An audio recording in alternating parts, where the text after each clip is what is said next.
यमलोक में बैठे चित्रगुप्त यमराज जी के पास जाते हैं और कहते हैं, महाराज, आज रामपुर गांव की एक बुढ़िया के प्राणों को हरना है, लेकिन इंद्रदेव अपनी बारिश को कम ही नहीं कर रहे हैं। ऐसे में हम कैसे जाएंगे? मैं इस दुविधा में हूँ प्रभु। इसमें दुविधा वाली क्या बात है चित्रगुप्त? आप इंद्रदेव से जाकर कहिए वो अपनी वर्षा को कुछ पलों के लिए रोक दें, जिसके चलते हम बुढ़िया के प्राणों को हर सकें। अरे महाराज, इंद्रदेव ऐसा करेंगे तो हमारा काम आसान हो जाएगा, पर मेरा सुझाव है कि आप ही उनसे एक बार भेंट करके आग्रह कीजिए। तुम्हारी बात उचित है चित्रगुप्त, मुझे खुद ही इंद्रदेव से बात करनी चाहिए। चलो मेरे साथ, इंद्रदेव के यहाँ पर चलते हैं। ठीक है महाराज, आपका सेवक आपके आदेश का पालन जरूर करेगा। इंद्रदेव, हम तुमसे आग्रह करते हैं कि अपनी बरसात की गति को थोड़ा धीमा करें। हमारा कार्य अवरुद्ध हो रहा है। हमें एक बुढ़िया के प्राण हरण करने हैं और उसके लिए हमें वहाँ पर जाना होगा, तो आप वर्षा थोड़ी कम कर दीजिए। देखिए यमराज जी, मेरा काम बारिश करना है। अगर ऐसे ही सब मुझे अपनी समस्या बताने लगे तो मैं कभी बारिश कर ही नहीं पाऊंगा और धरती सूखी ही रह जाएगी। मैं क्षमा चाहता हूँ कि मैं बारिश को कम नहीं कर सकता। तब चित्रगुप्त यमराज जी के कान के पास आकर उससे कहते हैं, महाराज, इंद्रदेव से बहस करना बेकार है। ये हमेशा वही करते हैं जो इनका मन करता है। हमें कुछ और सोचना चाहिए। तुम सही बोल रहे हो चित्रगुप्त, हम इंद्रदेव की जिद के आगे और कर भी क्या सकते हैं, और हमें उस बुढ़िया के प्राणों को हरण करना ही है, वरना पृथ्वी का संतुलन बिगड़ जाएगा। अब प्रभु, मेरे पास एक उपाय है, अगर आप कहें तो आपको बता दूं। इसमें पूछने वाली क्या बात है चित्रगुप्त, शीघ्र ही बताओ हमें। प्रभु, क्या हम मानव की तरह छाता लगाकर बारिश में जा सकते हैं? इससे हमारा कार्य भी हो जाएगा और किसी को समस्या भी नहीं होगी। वैसे भी इसके अलावा हमारे पास कोई उपाय नहीं है। हाँ चित्रगुप्त, तुम्हारा उपाय उचित है। चलो एक छाता प्रकट करो और उसे लेकर ही हम बुढ़िया के प्राण हरण करेंगे। फिर चित्रगुप्त अपने जादू से एक बहुत बड़ा छाता प्रकट करता है और चित्रगुप्त अपने हाथों में छाता पकड़कर यमराज जी के साथ इंद्रदेव के इंद्रलोक से चलने लगते हैं। ये क्या है यमराज जी, आप मानवों की तरह छाता लेकर कहाँ चल पड़े? इंद्रदेव, अगर आप हमारा आग्रह नहीं मानेंगे तो हमें कोई न कोई उपाय निकालना ही पड़ेगा। इतना कहकर यमराज जी अपनी सवारी भैंसे पर बैठ जाते हैं और चित्रगुप्त छाता लेकर उनके पीछे बैठ जाता है। फिर वो दोनों छाता लगाकर जा रहे होते हैं। तभी रास्ते में उन्हें नारायण देव मिलते हैं। हे प्रभु, आपको यमराज का प्रणाम। प्रभु, आज यह क्या लीला रच रखी है? यमराज होकर भी हमें छाता लेकर जाना पड़ रहा है। मैंने तो कोई लीला नहीं रची है यमराज जी। वैसे ये छाता लेकर तुम कहाँ जा रहे हो? प्रभु, हमें अपना काम पूरा करना है, जिस वजह से हम पृथ्वी लोक पर जा रहे हैं, और एक बुढ़िया के प्राण हरण करके उसकी आत्मा को लेकर आना है। पर आप इंद्रदेव से वर्षा कम करने के लिए बोल सकते थे, फिर ये छाता क्यों? भगवान, इंद्रदेव से आग्रह करने पर भी उन्होंने बारिश कम नहीं की, इसीलिए हमने छाता लगा लिया है। और महाराज, आप तो जानते ही हैं कि हमारा कार्य तो बहुत जरूरी है। ठीक है तो यमराज जी, आप जाइए। फिर यमराज जी थोड़ा आगे चलते हैं। तभी उन्हें भगवान शिव का वाहन नंदी मिलता है, जो उन्हें देखकर हंसने लगता है। अरे यमराज जी, ये क्या लीला है प्रभु, आप ऐसे कहाँ जा रहे हो? नंदी, हम अपना कार्य करने जा रहे हैं और ज्यादा वर्षा होने के कारण हमें छाता लगाना पड़ा। प्रभु, आप लोग बड़े प्यारे लग रहे हो। एक तो वैसे ही भैंसे पर सवार हो, ऊपर से बड़ा सा काला छाता भी लगाया हुआ है। जाइए प्रभु, शीघ्र जाइए, आपको देर न हो जाए। फिर यमराज जी वहाँ से चले जाते हैं। तभी यमराज जी चित्रगुप्त से बोलते हैं, चित्रगुप्त, क्या हमने कुछ गलत कार्य किया है? पता नहीं क्यों हमें कुछ गलत लग रहा है। नहीं महाराज, आपने कुछ भी गलत कार्य नहीं किया है, और वैसे भी हम अपना कार्य कर रहे हैं। आप शीघ्रता से चलिए, वरना समय निकल जाएगा। फिर चित्रगुप्त और यमराज रामपुर में बुढ़िया के पास पहुंच जाते हैं। बुढ़िया आराम से सो रही थी। तभी उसकी आंखें खुलती हैं तो वह यमराज जी को सामने देखकर डरती हुई उनसे कहती है, अरे भगवान, आपको क्या हो गया? क्या मेरा समय आ चुका है? वैसे प्रभु, आप ये छाता लगाकर क्यों घूम रहे हैं? हमारा काम तो लोगों के प्राण लेकर जाना ही होता है। तुम्हारा समय पूरा हो चुका है, अब हमारे साथ चलो। नहीं यमराज जी, अभी बारिश बहुत तेज है, मैं बारिश में नहीं जाऊंगी, कहीं बीमार ना पड़ जाऊं। अरे तुम उसकी चिंता मत करो, हम तुम्हें भी अपने छाते के अंदर लेकर चले जाएंगे। वाह महाराज, आदमियों की बनाई हुई चीजें भी अब भगवान इस्तेमाल करने लगे हैं, बहुत अच्छी बात है। तो क्या हुआ, आदमी को भी तो हमने ही बनाया है। अगर हम उनकी बनाई हुई चीजें इस्तेमाल कर लें तो उसमें गलत ही क्या है? फिर बुढ़िया की आत्मा यमराज जी के साथ चलने लगती है, लेकिन वो लोग छाता लेकर बुढ़िया के घर के बाहर आते हैं। तभी यमराज जी देखकर चौंक जाते हैं, क्योंकि उनकी सवारी भैंसा वहाँ मौजूद नहीं था। ये आज क्या हो रहा है? कभी वर्षा आ जाती है जिस कारण हमें छाता लेकर प्राण लेने आना पड़ता है। अब हमारी सवारी कहाँ खो गई? चित्रगुप्त, पता करो हमारी सवारी कहाँ गई। यमराज जी, हम खोजने की कोशिश कर रहे हैं, किंतु वर्षा होने के कारण हमारा आपकी सवारी भैंसे से संपर्क नहीं हो पा रहा है। ये सब सुनकर बुढ़िया हंसती हुई बोलती है, अरे ये सब क्या है? यमराज जी की सवारी भी चोरी हो सकती है क्या?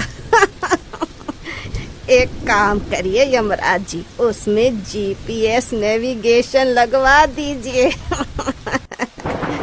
वो क्या होता है? ऐसा कोई उपकरण हमारे यमलोक में नहीं है। चित्रगुप्त, अब कोई तो उपाय बताओ। हमें किसी और के प्राण भी लेने जाना है। बिना अपनी सवारी के हम कहीं नहीं जा सकते। अरे यमराज जी, वैसे हमारी धरती लोक में अगर किसी का कोई सामान चोरी हो जाता है तो लोग पुलिस स्टेशन जाकर रिपोर्ट लिखवा देते हैं। अब फिर पुलिस वाले उसकी तलाशी करते हैं। महाराज, ये बुढ़िया सही बोल रही है, हमें वहाँ चलना चाहिए। मैंने भी सुना था कि वो लोग जल्दी ही खोई हुई चीजों को ढूंढ लेते हैं। ठीक है, चलो पुलिस स्टेशन। यमराज, चित्रगुप्त और बुढ़िया की आत्मा पुलिस स्टेशन पहुँच जाते हैं। तब यमराज जी पुलिस वालों को बोलते हैं, बच्चे सुनो, हमारी सवारी कहीं खो गई है, तुम उसकी तलाशी कर दो। अरे भाई, कहाँ नौटंकी से आ रहे हो? वैसे छोड़ो ये सब, ये बताओ तुम्हारी कार या बाइक कौन सी थी? हमारे पास कोई कार या बाइक नहीं है, हमारा भैंसा गायब हो गया है। अच्छा, भैंसा तुम्हारी सवारी है और तुम उसकी रिपोर्ट करने आए हो। हाँ, और तुम उसकी जल्दी तलाशी करो, हमारे काम में विघ्न हो रहा है। फिर पुलिस वाले आपस में एरिया के भैंसे की तलाशी करते हैं तो उन्हें पता चलता है कि चुन्नी लाल के यहाँ पर एक भैंसा पकड़ा गया है। पुलिस वाला यमराज जी के साथ चुन्नी लाल के घर जाता है, जहाँ उन्हें यमराज जी का भैंसा मिलता है। ये तो हमारी सवारी है, तुम इसको अपने साथ क्यों लेकर आ गए हो? और भैंसे, तुम अपने स्थान से कहाँ चले गए थे? प्रभु, मुझे इस आदमी के घर के बाहर हरी हरी घास दिखाई दी तो मुझे लालच आ गया, क्योंकि हमारे यमलोक में ऐसी घास नहीं मिलती है। लेकिन इस आदमी ने मुझे बंदी बना लिया महाराज। पुलिस वाले और चुन्नी लाल यमराज जी को भैंसे के सामने बड़बड़ाते हुए देखकर हंसने लगते हैं। क्यों बे नौटंकी वाले, ये भैंसा तेरा है? अरे इसने मेरे घर चोरी की है, मेरी गाय की घास खा ली, अब इसकी भरपाई कर। पुलिस वाला वहाँ से चला जाता है। तभी चित्रगुप्त यमराज जी के कान में बोलते हैं, प्रभु, मनुष्य बहुत लालची होते हैं, उसको लालच दो तो वो सब काम कर देते हैं, आप भी इन्हें लालच दीजिए। बताओ तुम्हें क्या चाहिए हमारी सवारी को मुक्त करने के बदले? तुम मुझे दे भी क्या सकते हो? फिर यमराज जी चुन्नी लाल को सोने की अशर्फियाँ देते हैं। चुन्नी लाल उसे देखकर खुश हो जाता है और यमराज जी की सवारी को छोड़ देता है। फिर यमराज, चित्रगुप्त और बुढ़िया तीनों भैंसे पर बैठकर छाते से अपने आप को बारिश से बचाकर यमलोक पहुंच जाते हैं। प्रभु, इतनी बारिश में आपके साथ इस छाते के नीचे आकर मैं तो तृप्त हो गई। आपका बहुत बहुत शुक्रिया प्रभु। सुमन अपने पति विनोद के साथ उसके गांव चली जाती है। सुमन गर्भवती थी। ये देखकर उसकी सास डरते हुए बोलती है, बेटी, तुझे इस अवस्था में गांव में नहीं आना चाहिए था। और विनोद, तू तो सब जानता है, फिर भी बहू को ऐसी अवस्था में गांव लेकर आ गया। थोड़ी अक्ल वक्ल है भी या नहीं?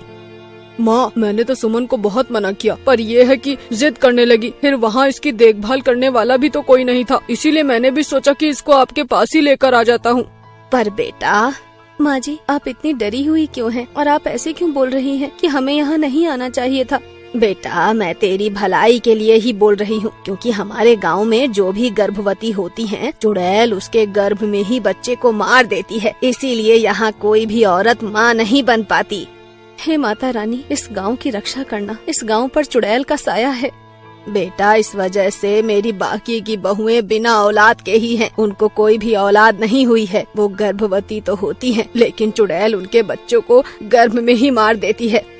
पर माँ जी आप इस बार निसंकोच हो जाइए, क्योंकि जल्द ही नवरात्रि आने वाली है और देवी माँ अपने भक्तों पर नवरात्रों में असीम कृपा बरसाती हैं। देवी माँ की सच्ची भक्ति की जाए तो वो हमेशा अपने भक्तों की रक्षा करती हैं। मैं तो यहीं रहकर नवरात्रि मनाऊंगी और देवी माँ से प्रार्थना करूंगी। तभी बाकी बहुएं भी वहाँ पर आ जाती हैं और बड़ी बहू बोलती है, बहन हमने भी देवी माँ की उपासना की थी, लेकिन चुड़ैल ने हमको बोला था कि अगर हम देवी माँ की उपासना करेंगे तो वो हमारे बच्चे को मार देगी। इतना कहकर बड़ी बहू रोने लगती है। तभी दूसरी बहू कहती है, लेकिन बहन बड़ी दीदी ने फिर भी देवी माँ की उपासना की, जिससे गुस्सा होकर चुड़ैल ने इनके बच्चे को मार दिया और हम सबके साथ भी ऐसा ही किया, जिस कारण हम कभी भी माँ नहीं बन सके। नहीं नहीं दीदी, ऐसा नहीं है। अगर सच्चे मन से देवी माँ की उपासना की जाए तो वो अपने भक्तों की रक्षा करने के लिए कुछ भी कर सकती हैं। मैं चाहूँगी कि आप लोग भी मेरे साथ नवरात्रों का पूजन करें।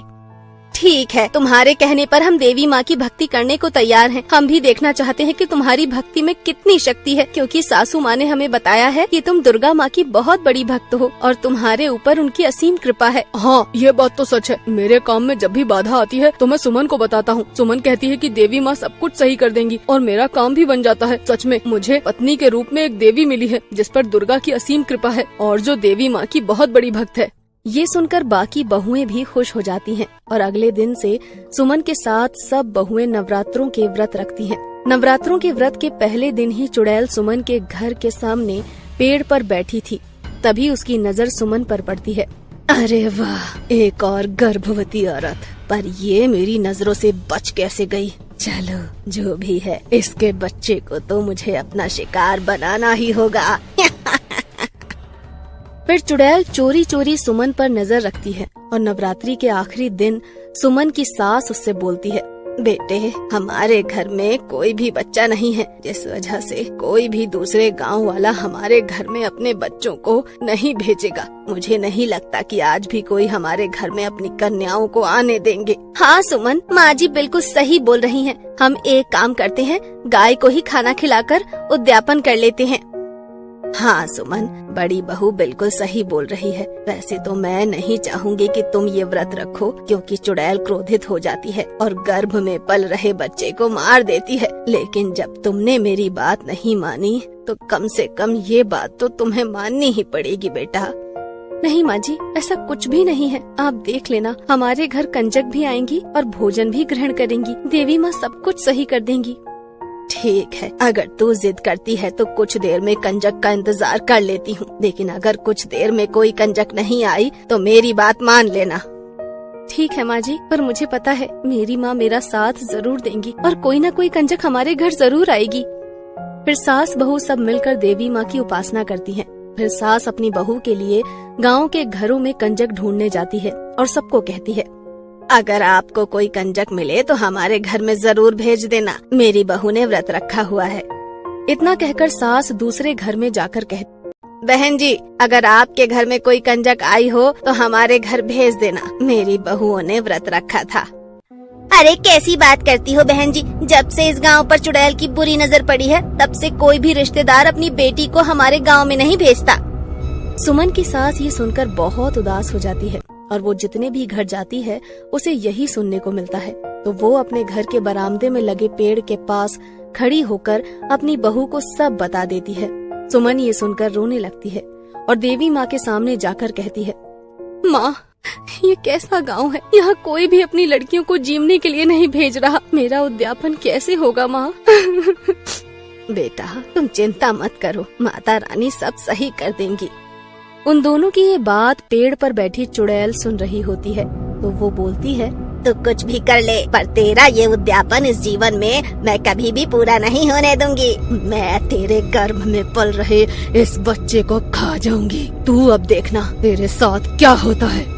सुमन इस बात से बेखबर थी कि वो जिस पेड़ के नीचे खड़ी थी उस पेड़ के ऊपर एक चुड़ैल थी।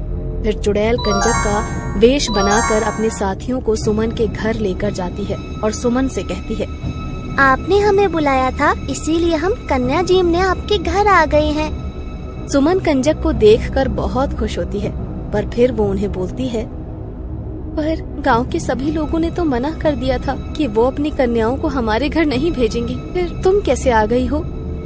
हम अपने घर पर भी तो कुछ बताकर नहीं आए हैं। हमने तुम्हारी सास के मुँह से तुम्हारी भक्ति भाव के बारे में बहुत सुना है, इसीलिए हमें लगा कि हमें तुम्हारे घर आना चाहिए। क्या तुम हमें भोजन नहीं करवाओगी?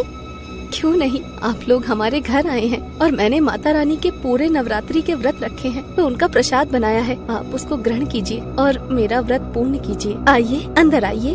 फिर सुमन कंजक लड़कियों को लेकर अपने घर में चली जाती है और उनको बैठाकर भोजन कराने लगती है। तभी चुड़ैल अपनी आँखों से सुमन के गर्भ में पल रहे बच्चे को मारने की कोशिश करती है, लेकिन तभी सुमन के गर्भ के चारों ओर एक जादू का गोला बन जाता है, जिससे चुड़ैल की शक्ति सुमन के गर्भ में प्रवेश नहीं कर पाती।